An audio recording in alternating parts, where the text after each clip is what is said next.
Today is payday, so let's budget my biweekly paycheck using the cashless budgeting system. Let's get right into it. So the very first thing I do is take out my budget workbook. I do have it on my table right here. I am going to put up a screen recording so you guys can see exactly what it is that I do, and I can walk you through it step by step.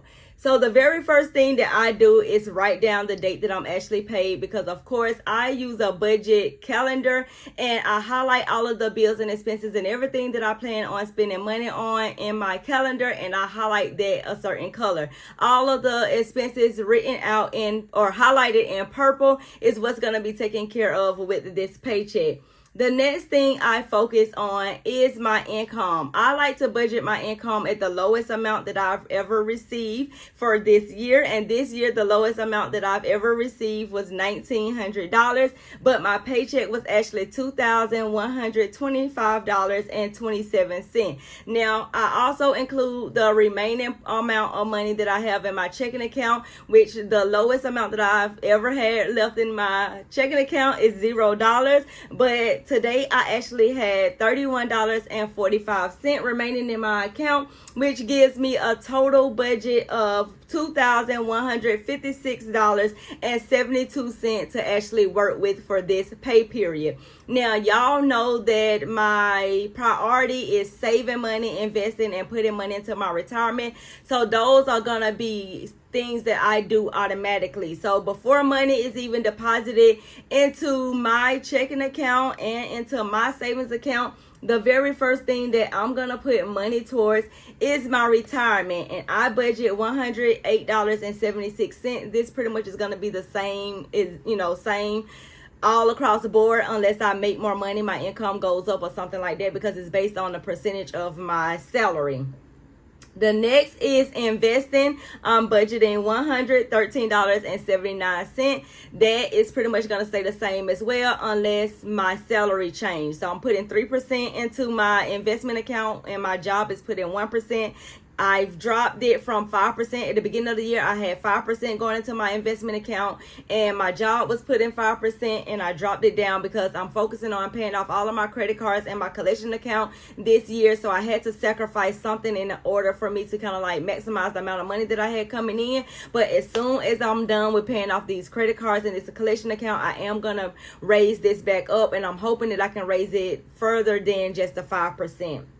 Now, once those two accounts are funded, because those are two separate accounts, once those two accounts are funded, now money is actually deposited into my savings account. So I put $250 into my savings account every single time that I'm paid. And how I came up with that amount, at the beginning of the year, I make a savings goal. So my savings goal for the year, or for the past few years, has been $6,500, because that is what's most comfortable for me. I don't have to keep reaching back into my savings, pulling money out, switching it back and forth.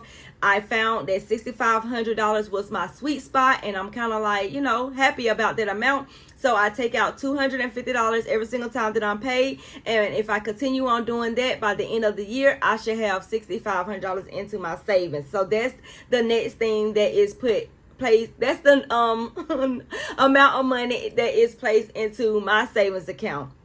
Now, once all three of those accounts are funded, now money comes into my main account, and this is where all of the spending happens, or me putting money elsewhere. So let's get right into my bills and expenses that's going to be taken care of out of my main checking. So the very first thing is my gas, and this is sometimes I fill up my gas tank on Sunday. It just all depends on how much gas I have and how many days I have left at work. So for instance, if I'm off on Monday and I already have a half a tank of gas, I'm pretty much not going to go to the gas station on Sunday, because I already know that Monday I'm already off and I have a half a tank of gas that could last me a few days. So I may not go to the gas station until Wednesday, but I'm still going to set aside $50 for that week, because I do know that eventually I'm going to need gas.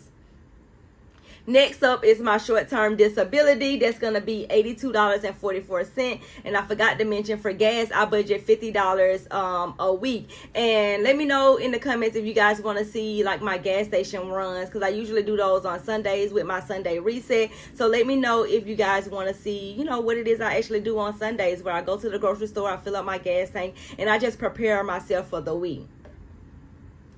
Next up is Google Storage. That's supposed to come out on June 12th. That's $1.99. That comes out of my subscriptions, which is still out of my main checking account. The next bill is my credit card bill, which is my Discover credit card, and that's $107.74. And I'm also planning on sending hopefully an extra $100 or $200 towards this credit card, but we will see. And don't hold me to that. You know, I've been saying I wanted to pay off the Discover card for the longest, but I think I'm kind of gonna switch the role and pay off the collection account, and you will see that on the next one, because the next thing that I have to take care of with this paycheck is my collection account, and that's $115. And the reason why I said that I probably need to focus on the collection account is because, for one, the collection account is a little bit more than what I actually pay for my credit card, although the credit card, I'm paying like 20-something% interest, compared to my collection account. I'm not paying any interest. I'm just paying back what I actually owe to this collection company. But I owe the smallest amount with this particular debt. So I checked last night, and I owe around $18 for this collection account, and I got a little bit of money coming in from my content creator income. So I'm definitely thinking about just going ahead and just focusing on the collection account, getting that paid off, so I can free up this $115. Next up is gas again, because now we're back to the next week. We're on a Sunday. That's $50 there.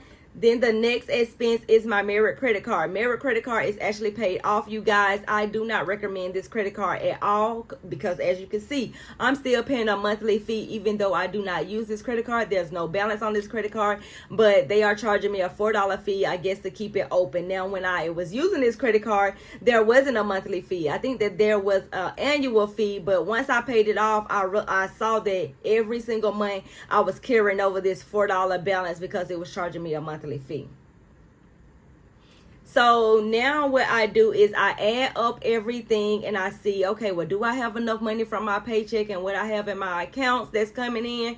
Is it going to be enough to take care of my bills and expenses?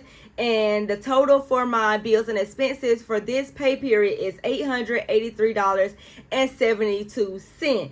Then I do what is called a zero-based budget, or I try to get it as low as possible, not necessarily down to zero, because I like to leave money in my checking account just to continue rolling over, because sometimes what you budget for may be a little bit less than what it actually is. I may go over on the budget sometimes. Y'all already know that when it comes to food, at least.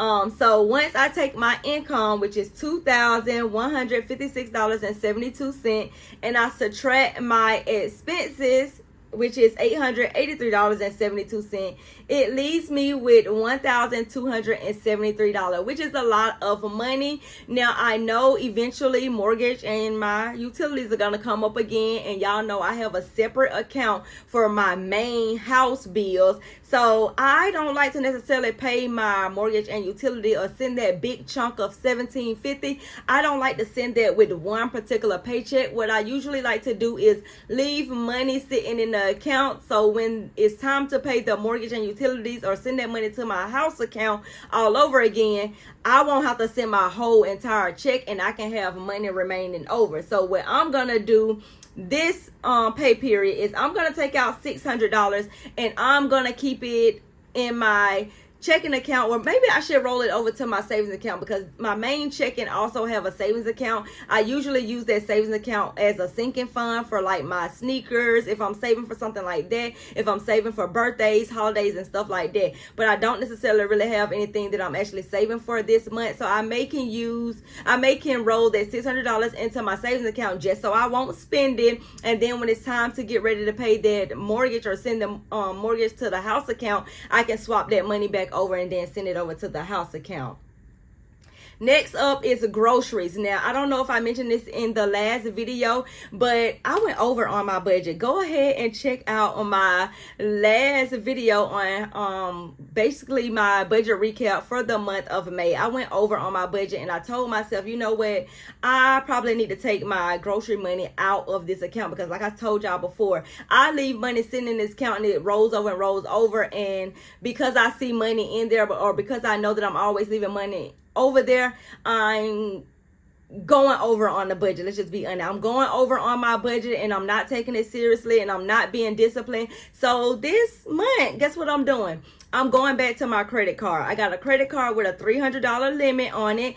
The due date is around the 28th, and I felt like this credit card would be perfect for this situation because it's due at the end of the month. I can just put that money back there as I use it, and that's typically what I'm going to be doing. I will let y'all know how this worked out for me, because this, I'm going to be honest, this did not work out for me before when I was actually going through the home buying process, and I was doing the same thing with putting gas on the credit card, food on the credit card, bills on the credit card, and stuff like that, because I was trying to save for a down payment on the house. But now that I have the house, I don't, I already got my savings intact and stuff like that. Hopefully this will go according to plan, and I can just send that money to that credit card once that balance actually clears. So this particular pay period, I'm gonna be budgeting $200 for groceries. Next is fun. So I felt like, because this is the check that I have the most amount of money remaining over, and I know I wanted to give myself $100 for fun this month, I'm gonna go ahead and take that $100 out of this first paycheck. Why not? Let's go ahead and get it out the way. If I spend it all up this week, hey, that's on me. I don't have any more spending money for the remaining of the month. Hopefully I won't do that, but I am gonna take out $100 and put that to the side, or be using that for the remainder of the month just for fun spending. So that could be anything that I want to spend money on. That can be me getting my toes done. That can be me getting my eyebrows done. That could be me eating out. That could be me buying some shoes. That could be anything. Also on here is MJ, which is my son. That's his nickname, MJ. His birthday is coming up on the 13th. I told him I wasn't going to get him anything because once again, he bought those Roblox on my phone. He bought those Roblox on my phone and spent, I don't know what it was, probably like $200. And I was already going to budget $250 for his birthday. So I told him for his punishment is, there's no birthday. There's not going to be any, that's your money, the money that I budget for your birthday, since you spent it on Roblox using my phone or whatever, however it's pronounced. Since you spent money using my phone, that was your birthday money. But I am going to put aside just like $100, maybe to do something, something really small or something like that. Don't hold me to that, but we will see. We always got to be nice. It's like we always got to be nice. We always give in to them, but no, he needs to really learn his lesson that you do not do that, because that could have been my mortgage money, that could have been a rent money, that could have been a car note money, that could have been any type of money that was very important to me where I actually needed it. So that's, y'all let me know in the comments, what would you do if your child spent almost $200 or a little over $200 on games on your phone without you knowing, and now you come back and you check your account and all of that money is gone? What would you do? Let me know in the comments. So now what I do is I add all of that up, and that comes up to $1,000 within that little category of me spending. And I do the same thing all over again. So I now, instead of me taking my $2,156.72 income, I'm starting off with what I've left off with, which is $1,273. So now $1,273 subtract $1,000, I am left with $273 remaining from this paycheck, which is pretty exciting, you guys. But like I said before, you just never know what may happen. You just never know what may come up. Emergency do happen. You just don't know exactly when. So I like to leave that money sitting in my main checking account just in case something happened.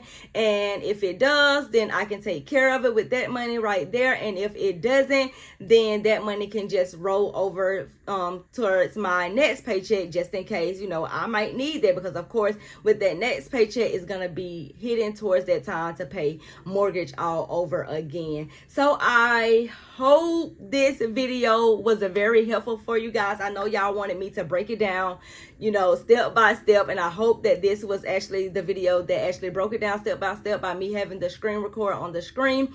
Make sure you check out my previous video where I actually show you how I budget monthly using the cashless budget system, and I will see you in that video. Bye.